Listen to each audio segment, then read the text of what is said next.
हनुमान् श्रीपदो वायुपुत्रो रुद्रो नघोजरः अमृत्य वीरवीरश्च ग्रामवासो जनाश्रयः धनदो निर्गुणः शूरो वीरो निधिपतिर्मुनिः पिङ्गाक्षो वरदो वाग्मी सीता शोकविनाशकः शिवः शर्वः परो व्यक्तो व्यक्तो धराधरः पिङ्गकेशः पिङ्गरोमा श्रुतिगम्यः सनातनः अनादिर्भगवान् देवो विश्वहेतुर्जनाश्रयः आरोग्यकर्ता विश्वेशो विश्वनाथो हरीश्वरः भर्गो रामो रामभक्तः कल्याणप्रकृतिस्थिरः विश्वम्भरो विश्वमूर्तिर्विश्वाकारश्च विश्वपः विश्वात्मा विश्वसेव्योऽथ विश्वो विश्वहरो रविः विश्वचेष्टो विश्वगम्यो विश्वध्येयः कलाधरः प्लवङ्गमः कपिश्रेष्ठो ज्येष्ठो विद्यावनेचरः बालो वृद्धो युवा तत्त्वगम्यः सुखो यजः अञ्जनासूनुरव्यग्रो ग्रामशान्तो धराधरः भूर्भुवः स्वर्मर्हलोको जनो लोकस्तपो व्ययः सत्यमोङ्कारगम्यश्च प्रणवो व्यापकोमलः शिवो धर्मप्रतिष्ठाता रामेष्ठफल्गुणप्रियः गोष्पदीकृतवाराशि पूर्णकामो धरापतिः रक्षोघ्नपुण्डरीकाक्ष शरणागतवत्सलः जानकी प्राणदाता च रक्षप्राणापहारकः पूर्णसत्त्वपीतवासा दिवाकरसमप्रभः द्रोणहर्ता शक्तिनेता शक्तिराक्षसमारकः रक्षोघ्नो रामदूतश्च शाकिनी जीवहारकः भुभुक्कारः तारातिर्गर्वपर्वतवेदनः हेतुर्मान् प्रांशुबीजम् च विश्वभर्ता जगद्गुरुः जगत्त्राता जगन्नाथो जगदीशो जनेश्वरः जगत्पिता हरिश्रीशो गरुडस्मयभञ्जनः पार्थध्वजो वायुपुत्रो अमितपुच्छोऽमितप्रभः ब्रह्मपुच्छ परब्रह्म पुच्छो रामेष्ट एव च सुग्रीवादियुतो ज्ञानी वानरो वानरेश्वरः कल्पस्थायी चिरञ्जीवी प्रसन्नश्च सदाशिवः सन्मति सद्गतिर्भुक्ति मुक्तिदः कीर्तिदायकः कीर्तिपदश्चैव समुद्र श्रीपदः शिवः उदधिक्रमणो देवः संसार भयनाशनः वार्धिबन्धनकृद्विश्व जेता विश्वप्रतिष्ठितः लङ्कारिः कालपुरुषो लङ्केशगृहभञ्जनः भूतावासो वासुदेवो वसुस्त्रिभुवनेश्वरः श्रीरामदूतः कृष्णश्च लङ्काप्रासादभञ्जनः कृष्णः कृष्णस्तुतः शान्तः शान्तिदो विश्वपावनः विश्वभोक्ता च मूर्तिग्रह ब्रह्मचारी जितेन्द्रियः ऊर्ध्वगोलाङ्गुलीमाली लाङ्गूलहतराक्षसः समीरतनुजो वीरो वीरमारो जयप्रदः जगन्मङ्गलदः पुण्यः पुण्यश्रवणकीर्तनः पुण्यकीर्तिः पुण्यगतिः जगत्पावनपावनः देवेशोजितरोधश्च रामभक्तिविधायकः ध्याता ध्येयो नभः साक्षी चेतश्चैतन्यविग्रहः ज्ञानदः प्राणदः प्राणो जगत्प्राणः समीरणः विभीषणप्रियः शूरो पिप्पलाश्रयसिद्धिदः सुहृत्सिद्धाश्रयः कालः कालभक्षकभर्जितः लङ्केशनिधनस्थायी लङ्कादाहक ईश्वरः चन्द्रसूर्याग्निनेत्रश्च कालाग्निः प्रलयान्तकः कपिलः कपिशः पुण्य राशिर्द्वादश राशिगः सर्वाश्रयो प्रमेयात्मा रेवत्यादिनिवारकः लक्ष्मण प्राणदाता च सीता जीवनहेतुकः रामध्येयो ऋषिकेशो विष्णुभक्तो जटीबली देवारिदर्पहा होता कर्ता हर्ता जगत्प्रभुः नगरग्रामपालश्च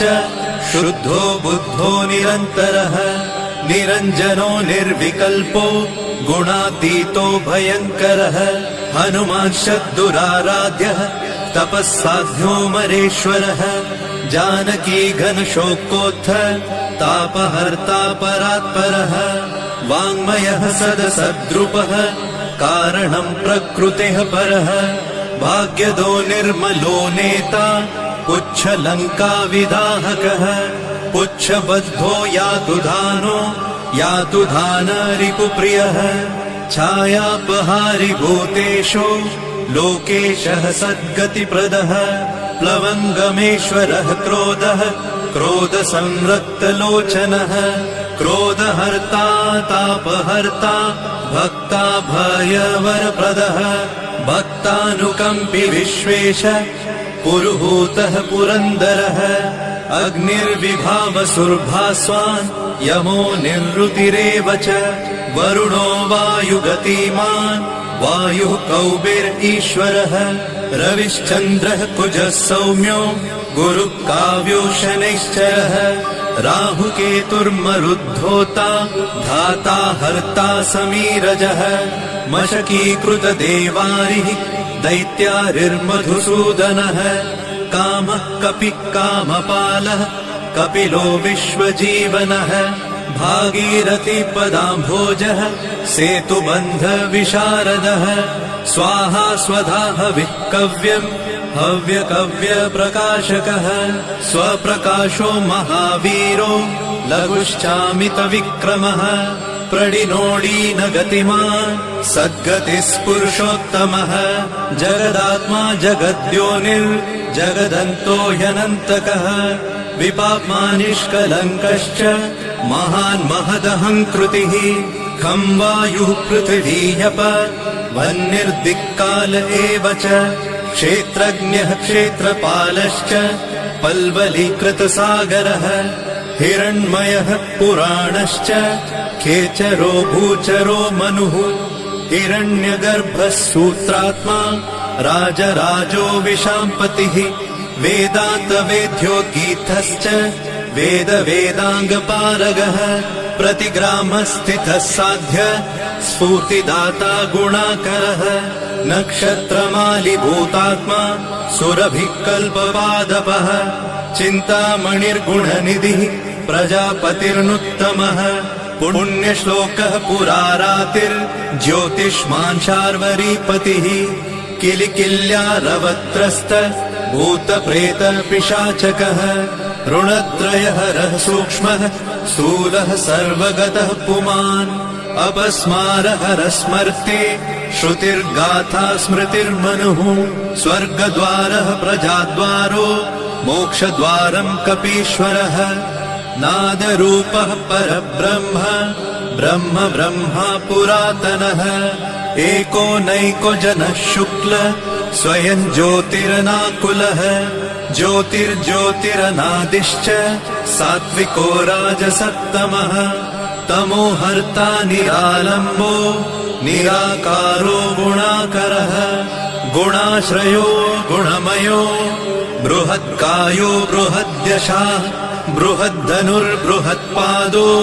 बृहन्मूर्धा बृहत्स्वनः बृहत्कर्णो बृहन्यासो बृहन्नेत्रो बृहद्गलः बृहद्यत्नो बृहच्चेष्टो बृहत्पुच्छो बृहत्करः बृहद्गतिर्बृहत्सेव्यो बृहल्लोकफलप्रदः बृहच्छक्तिर्बृहद्वाञ्छा फलदो बृहदीश्वरः बृहल्लोकनुतो द्रष्टा विद्यादाता जगद्गुरुः देवाचार्यः सत्यवादी ब्रह्मवादी कलाधरः सप्तपातालगामी च मलयाचल संश्रयः उत्तराशास्थितः श्रीदो दिव्यौषधवशः खगः शाखामृगः कपीन्द्रश्च पुराणः श्रुतिसञ्चरः चतुरो ब्राह्मणो योगी योगगम्यः परात्परः अनादिनिधनो व्यासो वैकुण्ठः पृथिवीपतिः पराजितो जिताराशिः सदानन्दश्च ईशिता गोपालो गोपतिर्गोप्ता कलिः कालः परात्परः मनोवेगी सदा योगी संसार भयनाशनः तत्त्वदाता च तत्त्वज्ञः तत्त्वं तत्त्वप्रकाशकः शुद्धो बुद्धो नित्ययुक्तो युक्ताकारो जयप्रदः प्रलयोमितमायश्च मायातीतो विमत्सरः माया निर्जितरक्षश्च माया निर्मितविश्वपः मायाश्रयश्च निर्लेपो माया निर्वञ्चकसुखः सुखी सुखप्रदो नागो महेश कृतसंस्तवः महेश्वरः सत्यसन्धः शरभः कलिपावनः रसो रसज्ञसम्मानः तपश्चक्षुर्च भैरवः घ्राणो गन्धस्पर्शनं च स्पर्शोऽहङ्कारमानदः नेति नेतिति गम्यश्च वैकुण्ठभजनप्रियः गिरिशो गिरिजाकान्तो दुर्वासः कविरङ्गिराः भृगुर्वसिष्ठश्च वनः तुम्बुरुर्नारदो मलः विश्वक्षेत्रं विश्वबीजं विश्वनेत्रश्च विश्वपः याजको यजमानश्च पावकः पितरस्तथा श्रद्धा बुद्धि क्षमा तन्द्रा मन्त्रो मन्त्रयुतस्वरः राजेन्द्रो भूपति कण्ठ माली संसारसारथिः नित्यसम्पूर्णकामश्च भक्तकामधुगुत्तमः गणपकीशपो भ्राता पिता माता च मारुतिः सहस्रशीर्षा पुरुषः सहस्राक्ष सहस्रपात् कामजित् कामदहन कामकाम्यफलप्रदः मुद्रहारी रक्षोघ्नः क्षितिभारहरो बलः नखदंष्ट्रायुधो विष्णु भक्तो भयवरप्रदः दर्पः दर्पदो दृप्तः शतमूर्तिः अमूर्तिमान् महानिधिर्महाभोगो महाभोगो महार्थदः महाकारो महायोगी महातेजा महाद्युतिः महाकर्मा महानादो महामन्त्रो महामतिः महाशयो महोदारो महादेवात्मको विभुः रुद्रकर्मा क्रूरकर्मा रत्ननाभः कृतागमः अम्भोधिलङ्घनः सिंहो नित्यो धर्मप्रमोदनः जितामित्रो जयः सामो विजयो वायुवाहनः जीवदाता सहस्रांशुः मुकुन्दो भूरि दक्षिणः सिद्धार्थसिद्धिदः सिद्ध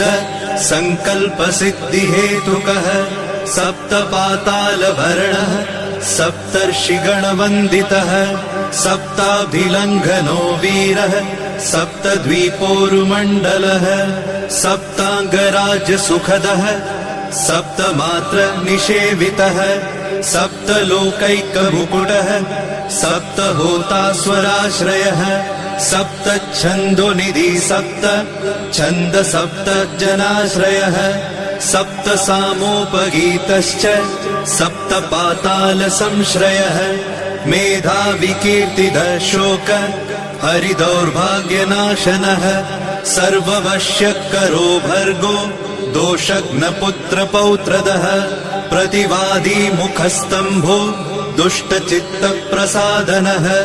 पराभिचारशमनो दुःखघ्नुबन्धमोक्षदः नवद्वारपुराधारो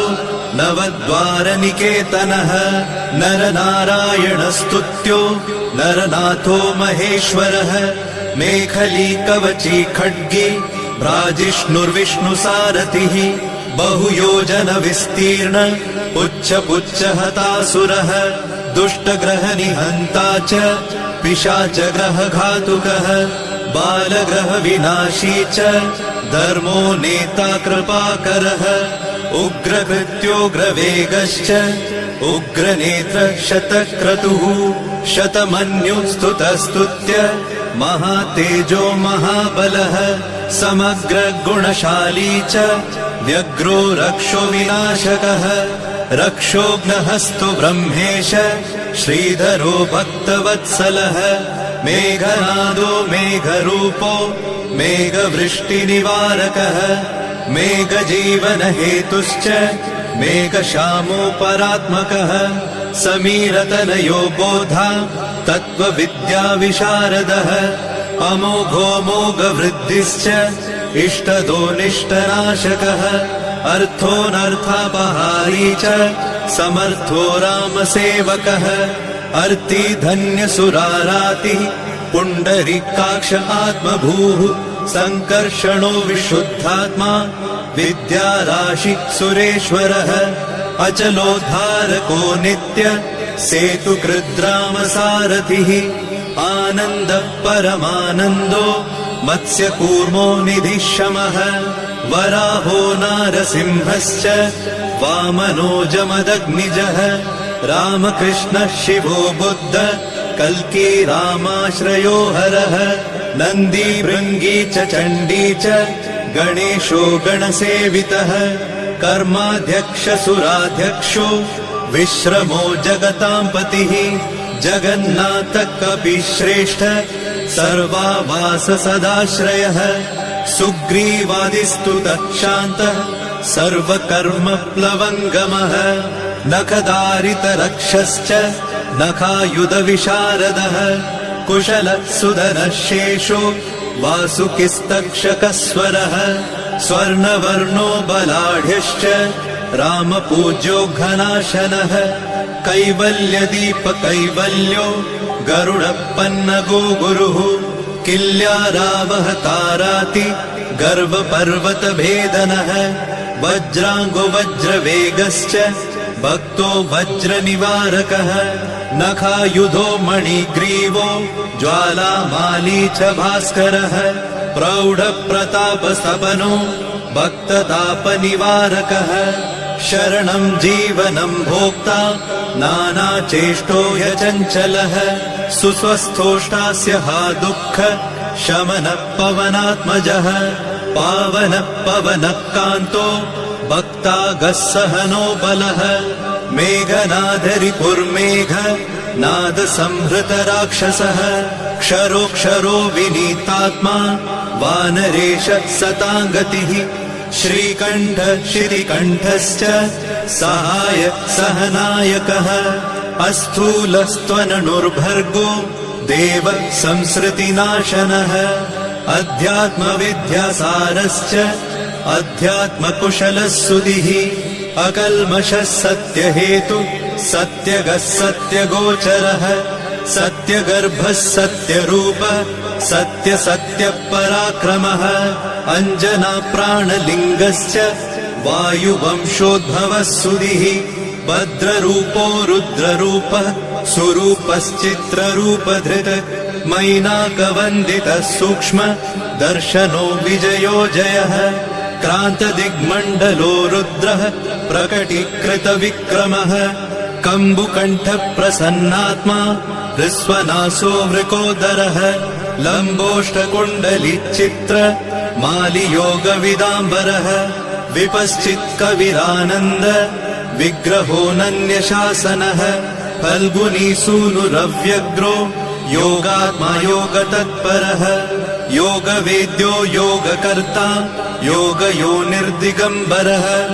अकारादिक्षकारान्त वर्गनिर्मितविग्रहः उलूखलमुखः सिंह संस्तुतः परमेश्वरः श्लिष्टजङ्घः श्लिष्टजानु श्लिष्टपाणि शिखाधरः सुशर्मामितशर्मा च नारायणपरायणः जिष्णुर्भविष्णुरोचिष्णुर्ग्रसिष्णुस्थाणुरेव च हरिरुद्रानुकृद्वृक्ष कम्पनो भूमिकम्पनः गुणप्रवाह सूत्रात्मा वीतरागस्तुतिप्रियः नागकन्या भयध्वंसी रुक्मवर्ण कपालभृत अनाकुलो भवोपायो न पायो वेदपारगः अक्षरः पुरुषो लोक नाथो रक्ष प्रभुर्दृढः अष्टाङ्गयोगफलभुक सत्यसन्धत्पुरुष्टतः श्मशानस्थाननिलय प्रेतविद्रावणक्षमः पञ्चाक्षरः परः पञ्च मातृकोरञ्जनध्वजः योगिनी वृन्दवन्द्यश्च शत्रुघ्नोऽनन्तविक्रमः ब्रह्मचारीन्द्रियरिपुर्धृतदण्डो दशात्मकः अप्रपञ्चः सदाचार शूरसेनविदारकः वृद्धप्रमोदश्चानन्द सप्तजिह्वापतिर्धरः नवद्वारपुराधार प्रत्यग्रसामगायकः षट्चक्रधाम स्वर्लोको भयहृन्मानदो मदः सर्ववश्यकरः शक्तिर्नेता चानन्तमङ्गलः अष्टमूर्तिर्धरो नेता विरूपस्वरसुन्दरः धूमकेतुर्महाकेतु सत्यकेतुर्महारथः नन्दिप्रियः स्वतन्त्रश्च मेखली समरप्रियः लोहाङ्ग सर्वविद्धन्वि षट्कलः शर्व ईश्वरः फलभुक्फलहस्तश्च सर्वकर्मफलप्रदः धर्माध्यक्षो धर्मफलो धर्मो धर्मप्रदोऽर्थदः पञ्चविंशति तत्त्वज्ञ स्तारक ब्रह्म तत्परः त्रिमार्गवसतिर्भीमः सर्वदुःखनिबर्हणः ऊर्जस्वान्निर्गलः शूली मालिगर्भो निशाचरः रक्ताम्बरधरो रक्तो रक्तमाला विभूषणः वरमाली शुभाङ्गश्च श्वेतश्वेताम्बरो युवा जयो जय परिवारः सहस्रवदनः कविः शाकिनी डाकिनी यक्ष रक्षो भूतौघभञ्जनः सद्यो जातः कामगतिर्ज्ञानमूर्तिर्यशस्करः शम्भुतेजा सार्वभौमो विष्णुभक्तप्लवङ्गमः चतुर्नवति मन्त्रज्ञ पौलस्त्यबलदर्पः सर्वलक्ष्मीप्रदः श्रीमान् अङ्गदप्रिय ईडितः स्मृतिर्बीजं सुरेशानः संसारभयनाशनः उत्तमः श्रीपरिवार श्रीभूदुर्गा च कामदृक् सदा गतिर्मातरिष्वा रामपादाब्जषट्पदः नीलप्रियो नीलवर्णो नीलवर्णप्रियः सुहृत् रामदूतो लोकबन्धु रन्तरात्मा मनोरमः श्रीरामध्यानकृद्वीरः सदा किं पुरुषस्तुतः रामकार्यान्तरङ्गश्च शुद्धिर्गतिरनामयः पुण्यश्लोकपरानन्द परेश प्रियसारथिः लोकस्वामी मुक्तिदाता सर्वकारणकारणः महाबलो महावीरः पारावारगतिर्गुरुः समस्तलोकसाक्षी च समस्तसुरवन्दितः सीता समेत श्रीराम पादसेवाधुरन्धरः इति श्री आञ्जनेय सहस्रनाम स्तोत्रम् सम्पूर्णम्।